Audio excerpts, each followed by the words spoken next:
30 de la rue Lamartine. Et du coup, ça fait 2 ans que la ville nous a attribué ces locaux.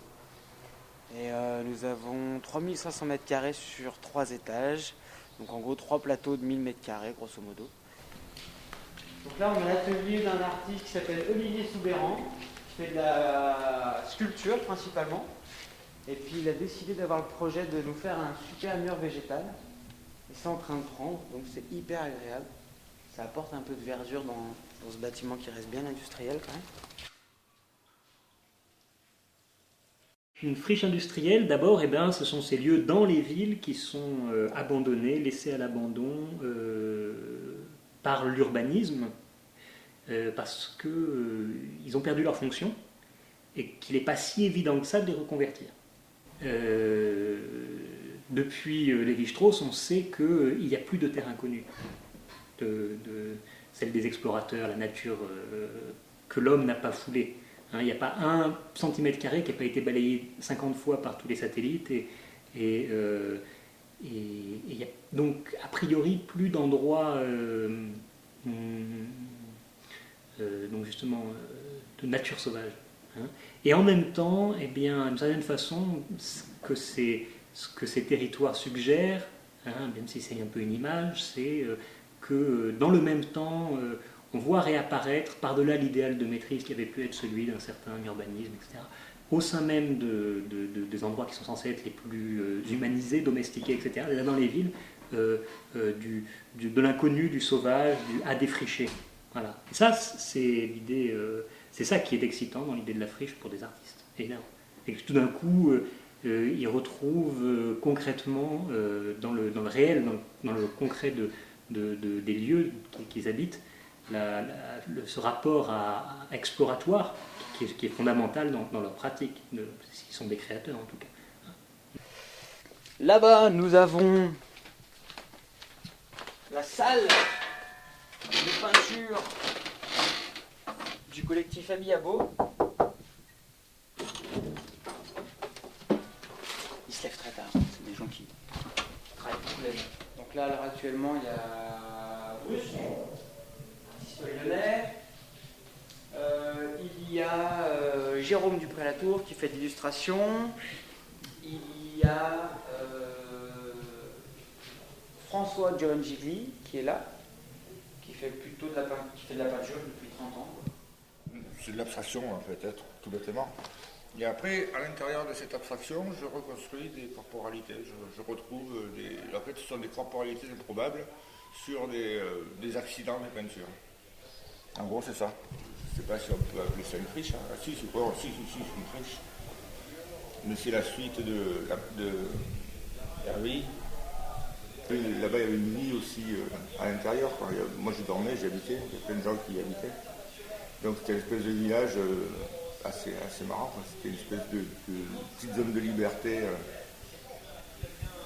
avec des rues couvertes, des places, des jardins. Il y avait au moins entre 60 et 80 personnes qui y habitaient constamment. Et en tout, ça devait brasser, je ne sais pas moi, entre 500 et 1000 personnes par an. C'est pas ça, quoi. Quand ça a volé, en fait, ici, c'était déjà en discussion parce qu'on devait partir déjà de là-bas. Il y a eu des procès parce qu'en fait, ils nous ont prévenus tellement rapidement qu'il fallait partir qu'on a demandé des délais. Comme ils ne sont pas voulu nous les donner, on a fait un procès à requérir qu'on a gagné. Et on devait partir en appel, et entre le procès et l'appel, comme par hasard, ça a volé. Quoi. Et l'endroit où ça a volé, c'est l'endroit où moi j'avais mon atelier. Moi j'ai perdu 99% de mes affaires. Toutes mes toiles, tous mes carnets, les premiers carnets, tous les tirages numériques que j'avais déjà fait, tous mes écrits, toutes mes archives, tout y est passé. La moto, les vélos, les chaussettes, et j'en passe. La bibliothèque, tout s'est passé.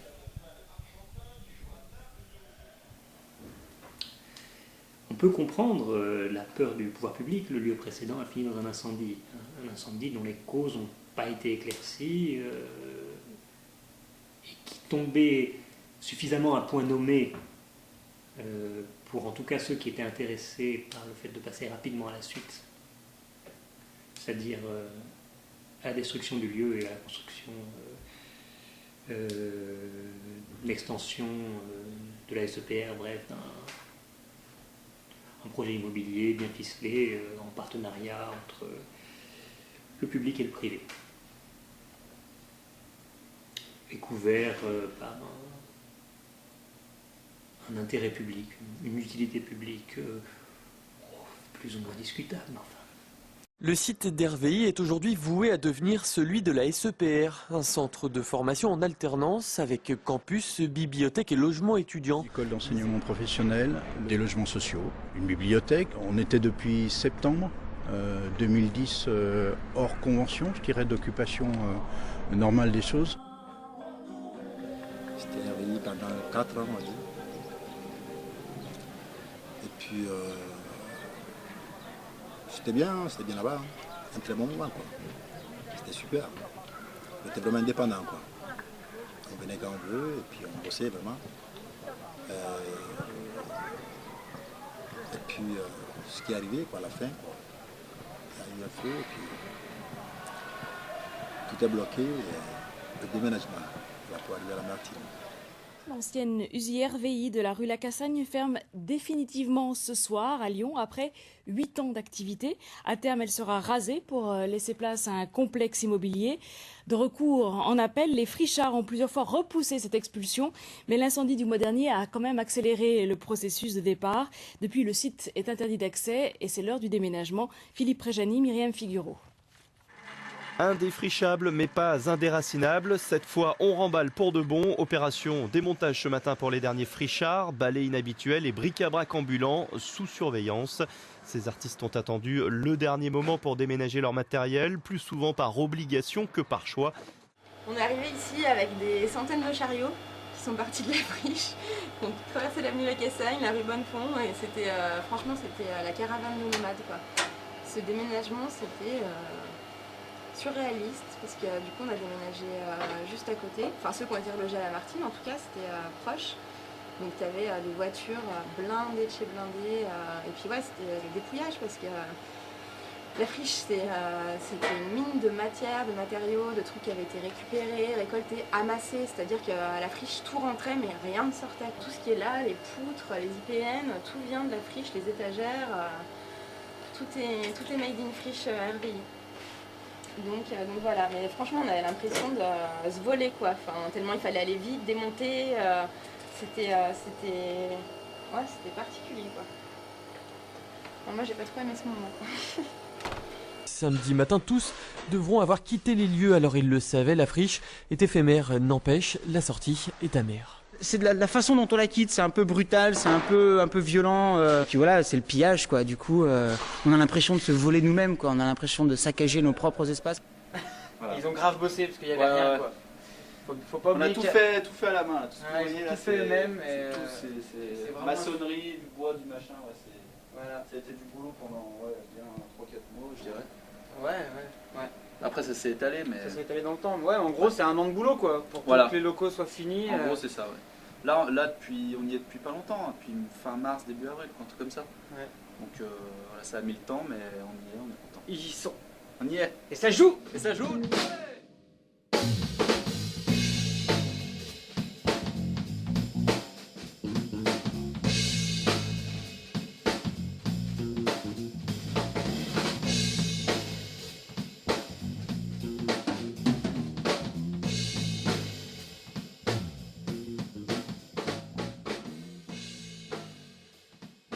Nous, je pense qu'on a quand même un peu tourné la page. On est passé quand même à autre chose parce que mine de rien, c'était un gros poids.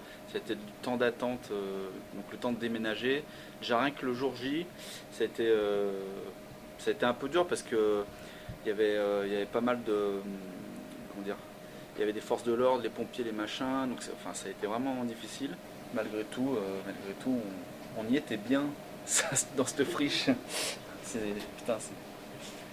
Mais bon voilà, on est passé à autre chose. Ouais. Ben, on a quand même des meilleures conditions. Enfin, on s'est fait des meilleures conditions, c'est surtout ça aussi. Non, puis l'usine en elle-même, elle est quand même. Grâce à la mairie aussi qui a joué un peu le jeu. Après, on ne sait pas exactement là où ils veulent aller, donc on n'a pas de visibilité sur quelques années pour développer et nos projets, c'est-à-dire avec un peu de stabilité, mais aussi par rapport à l'ensemble de tous les artistes qui sont là. On a vraiment envie de faire quelque chose et on se sent un peu pressé par ce temps, par des incertitudes quant à l'endroit là où on est. Et on aime tous cet endroit, on est prêt à faire pas mal de choses, je pense. Ouais. Là, c'est l'atelier de 2 peintres, Ali et...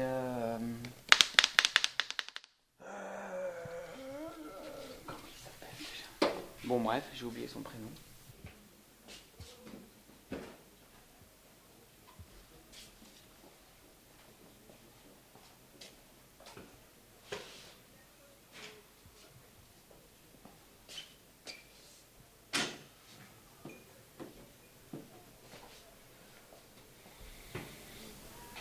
Ouais, c'est une autre façon de travailler quand même.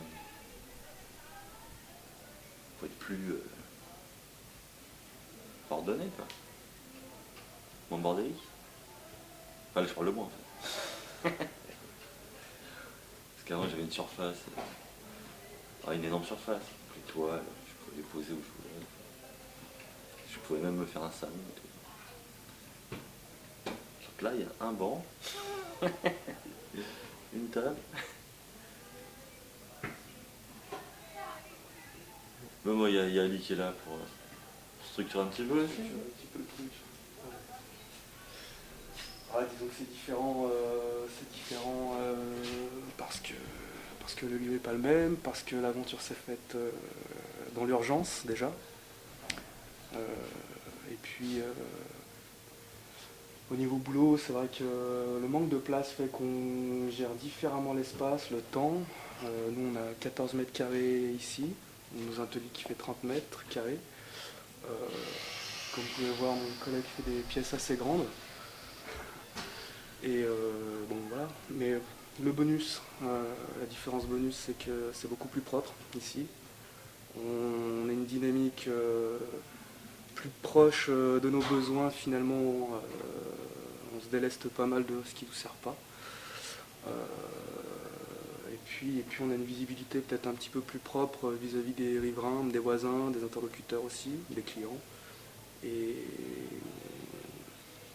voilà, donc c'est réellement peut-être plus un palier intermédiaire plus viable que la friche, mais c'est beaucoup moins expérimental par contre, c'est beaucoup moins free entre guillemets, et puis au niveau espace, on n'est pas du tout les mêmes, quoi. Donc du coup, 8 ans de friche avec de l'espace à l'Optima, du matériel à l'Optima, des matériaux à l'Optima, se retrouver ici nous permet un petit peu de voir et de mettre en pratique de manière plus chirurgicale ce qu'on a pu apprendre, voilà, les recherches qu'on a pu faire, graphiques, humaines, relationnelles, associatives, structurelles, voilà.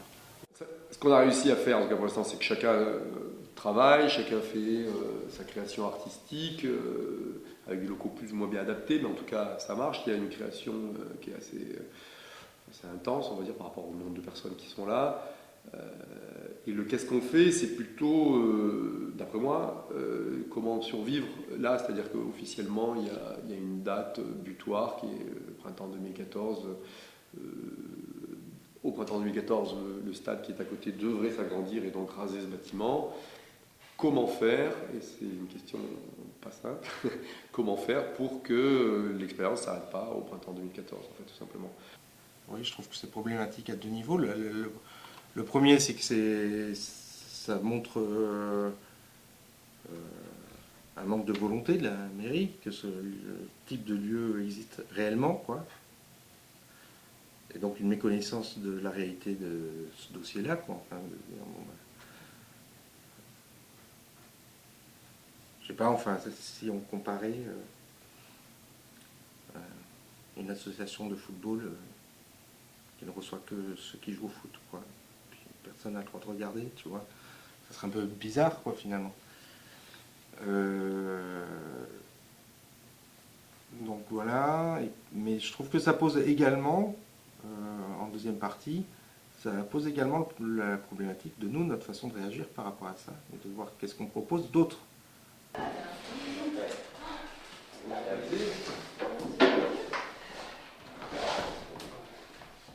est tous d'accord là-dessus, les normes vont très loin, c'est pas pour tout de suite. Pour moi, le seul point, ça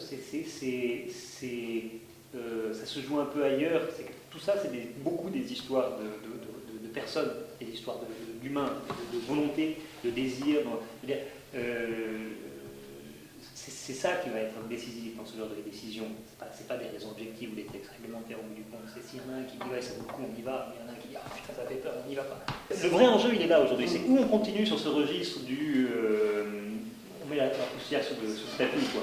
Un registre, sur un registre un peu couillon, un peu bourgeois, où chacun préfère ne pas regarder là où c'est moche. Et tout va bien jusqu'au jour où. Alors le jour où, là, on se réveille un peu mal. Et je ne suis pas sûr qu'on soit gagnant à terme là-dedans, pour construire le long terme. Ou alors, on essaye de jouer un peu plus franc jeu, on en appelle effectivement à leur intelligence, on leur dit, bon voilà, il y a un certain nombre d'activités qu'on a ici qui sont liées à nos pratiques, qui sont consubstantielles à ce que vous attendez de ce lieu, à son projet. Vous nous dites que vous voulez travailler avec le territoire, qu'il faut que ce soit ouvert sur le quartier, que les habitants puissent venir, que ce soit un lieu qui émerge de la société civile, qui soit porté par... et vous nous dites que le public, il n'y a pas de public. Par exemple, eux, d'ailleurs, je leur place, je ferai pareil, ils ne peuvent pas signer là, ok, vous faites rentrer qui vous voulez. Ça, ils ne le signeront jamais, ce papier-là. Simplement, il faut que dans la pratique, on rentre dans un truc où notre marge de manœuvre, elle est le plus large possible, quoi. Et je pense que là-dessus, on peut jouer vraiment, en fait, sur le fait, en disant, mais écoutez, voilà, on est jusqu'ici, il n'y a pas eu de problème, petit à petit, ça se structure, enfin, toutes ces choses qui veulent bien nous donner, pour l'instant, ils nous le disent, je sais pas, oui, ça se passe bien, le quartier, il nous aime bien, tout ça, enfin, tous ces points positifs dans notre sens, pour moi, c'est notre principal argument. Moi, j'ai commencé à faire un site, j'ai mis ce que MetaLab, comment MetaLab voulait utiliser la friche. Et je pense que, par exemple, vous, Friche Market, il faut faire pareil, il faut que tout le monde dans la friche dise comment il veut l'utiliser, parce qu'après, moi, ce sera écrit, ça permet que nous, on sache que les autres qui sont à côté, les copains, ils veulent faire. Et puis après, on peut aussi tout collationner, faire un document et aller le poser sur la table de la mairie et leur dire voilà, nous, c'est ça, nous, on a un vrai projet écrit, quoi. Moi, j'ai commencé à rédiger à mon petit niveau, quoi, quelque chose qu'on mette à l'âme. Et je pense qu'il faut qu'on fasse tous, parce qu'on verra qu'il y a des choses qui convergent, des choses qui sont complémentaires, des choses qui vont vraiment dans le même sens, etc. Et il faut les communiquer. D'autant plus que si après on va faire, comme tu disais, une sorte de rapport de force, et ben on aura déjà, avec ce qu'on aura rédigé là, on aura déjà matière à... Hop, parce qu'après on peut le diffuser ça, en disant voilà ce qu'on veut faire, on nous empêche de le faire. Ce que j'aimerais, c'est que, en tant que lieu de production artistique, que la base de gens qui sont dans la démarche de participation à une production artistique soit le plus large possible. Et que cette définition de la personne qui participe au projet général de Lamartine soit la plus large possible. Effectivement, que ce ne soit pas forcément que des professionnels, que ce ne soit pas forcément que des gens permanents, mais simplement qu'il peut y avoir toute une zone nébuleuse. Non seulement, il se trouve que je pense que d'un point de vue stratégique, ce serait mieux pour nous, on a plus d'arguments là-dessus. En plus, il se trouve que je pense que c'est beaucoup mieux pour Lamartine. Qu'on réussisse à se définir en tant que lieu de production, mais la production vue au sens très large. C'est pas la production artistique, c'est pas simplement des professionnels de la profession qui créent un truc et puis qui vont le vendre ailleurs. Enfin, pour moi, ça n'a pas de sens. Et il faut trouver un truc, effectivement, dans lequel les gens qui sont soit qui font un autre boulot et puis qui font ça en plus, et ben, qu'ils aient la manière de venir. Et il y en a quelques-uns ici, les gens qui viennent un jour dans l'année pour faire soit une répétition, et ben, ils font partie de l'aventure quand même si effectivement ils sont moins moteurs, on va dire.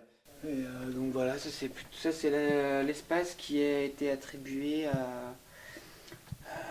comment ça s'appelle? J'ai oublié le nom. C'est pas marqué sur les tableaux? Non. Merde, j'ai oublié le nom. Bon, tant pis.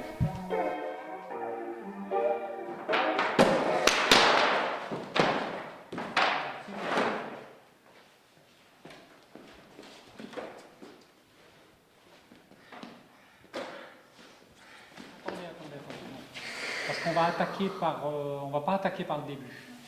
Donc vous faites la mise maison avec les 2 premiers pans. D'accord? Super. Et de toute façon, c'est Alice qui interrompt le bisouillet. C'est elle qui balance le et l'accélération est le dernier round. D'accord? Faites-le cool, le dernier round. Hein. Allez-y cool, parce que pour l'instant, on n'est pas... Hein, on y va cool. Ok? Vous savez ce que vous avez à faire.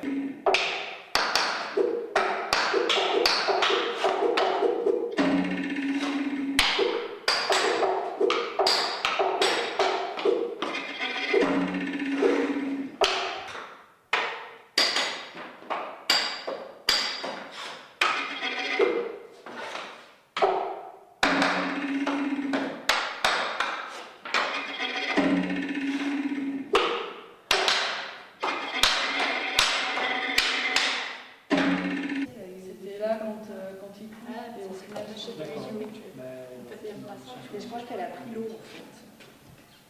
Il est pas mis. Moi j'ai toujours fonctionné comme ça. Mais le décor, vous stockez où hein? On loue des garages. On loue 6 garages. Oh. Ah ouais. Tu me diras, c'est ce qu'on comptait faire avec Louis pour tous les décors. Ouais. On avait trouvé un garage 100 mètres carrés pour 100 €, je crois, par mois. Ah oui, donc c'était cool. Finalement, c'était pas fait. Ouais, non, mais surtout, moi, ce que j'aimerais, c'est avoir un espace pour travailler quand je veux, quoi. Ah ouais. Tu vois, pas être... Alors, ouais. Comme tu dis, ça, la résidence, ça t'oblige aussi à aller rencontrer d'autres personnes. À, tu vois... Puis en termes d'horaire, tu sais que tu payes pour une telle période, oui, ça t'oblige à... à... comptabilise quelque part, et je sais que moi, à fonctionner comme ça, j'étais pas à la traîne, quoi. Je savais que j'avais 2 semaines, je payais 2 semaines, et du coup... je venais, je taffais, j'étais pas à la bonne franquette comme je faisais à la friche. Oh, aujourd'hui j'ai envie de bosser, oh non, pas aujourd'hui. Ça a changé complètement le mode de fonctionnement, quoi.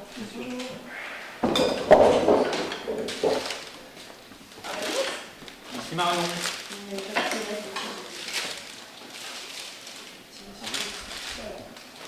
Bon, le pain.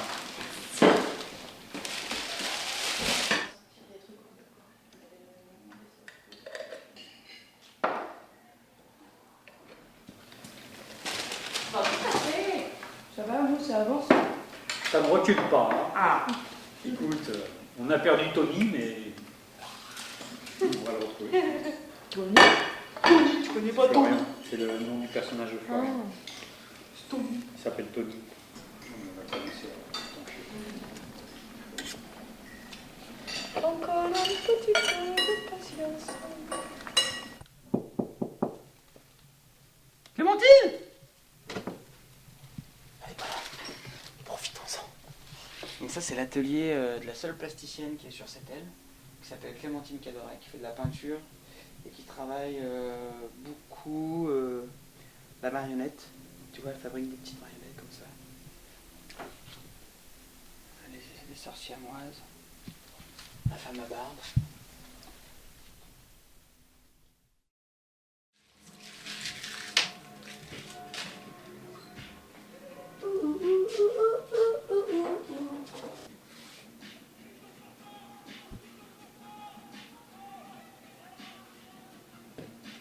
Je n'ai pas oublié mes cours de typo.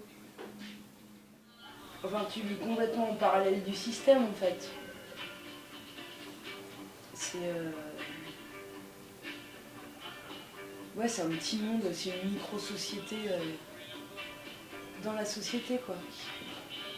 On pouvait ne pas sortir pendant une semaine, on avait tout ce qu'il fallait à disposition, quoi. Enfin, non, je pense pas que le lieu soit austère, je pense que c'est les gens d'aujourd'hui, ils ont peur quand il y a quelque chose de nouveau qui ressemble pas à ce qu'ils ont l'habitude de voir tous les jours, ils flippent, quoi. Je pense qu'il faudrait qu'on se rencontre et ça passerait tout seul, quoi.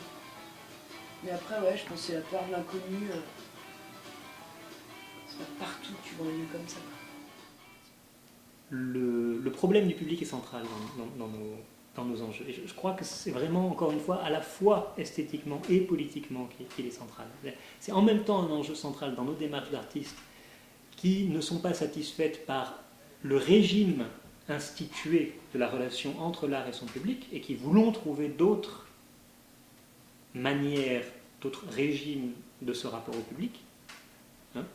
Et c'est aussi un problème politique qui est la disparition des espaces publics dans les villes modernes par l'appropriation dont je parlais tout à l'heure quand j'évoquais le droit à la ville. Appropriation par les grands acteurs de l'urbanisme, qui sont des acteurs privés et des personnes morales, pas des citoyens. Non mais je comprends ce que tu veux dire. Alors ça veut dire qu'il y a des gens qui font vivre les deux L'espace, espaces. s'ils veulent faire des expos ou s'ils veulent présenter aussi quelque chose dans cet espace de circulation, qui ne sera pas forcément ouvert au public officiellement, parce qu'on n'a pas le droit. Mais déjà avec le réseau qu'on a. tout nous quoi, les gens de la Martine, tout nu, qui occupent le lieu. Ah tout nu c'est bien ça. Donc je ne sais pas s'il y a quelqu'un qui est chaud pour m'accompagner un petit peu. En bas. Ouais. On peut y aller à tous.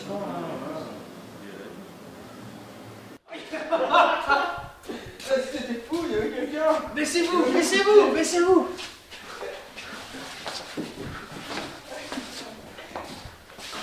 C'est bon, je suis à couvert. Allez-y les gars. Allez, Ça va? regarde. Ouais. Après la ministre, elle a voulu croiser le bâton. C'est la fin de journée, hein? Ah non, on est là jusqu'à tard. Ah, vous voulez nous arrêter là, c'est parti. Comment c'est?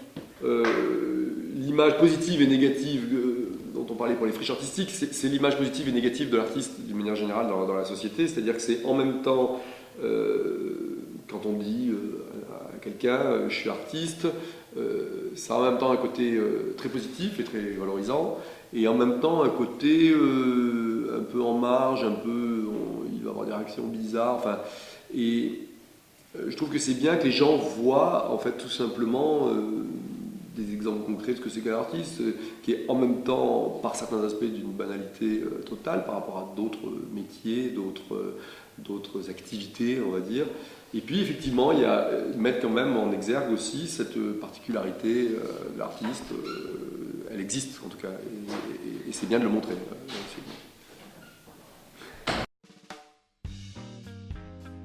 Il n'y aura pas de démocratisation de la culture tant que l'ensemble des corps de métier et des pratiques culturelles elles-mêmes ne sont pas démocratisées. Pour nous, c'est énorme. On ne va pas râler. C'est ce que c'est la culture. Le râlage, on est dedans, à fond dedans. Mais c'est une chose aussi, on a notre conscience. On sait qu'il y a d'autres artistes qui sont là dehors, qui louent encore leur espace pour travailler et qui payent encore. Et à la longue, qui sait qui vont nous demander d'ici, nous mettre un lieu déjà fait avec des architectes vraiment professionnels, et puis on aura des palaces, des retraites. Pour l'instant, je me contente d'ici. Je suis tellement comblé de joie. You know, yeah.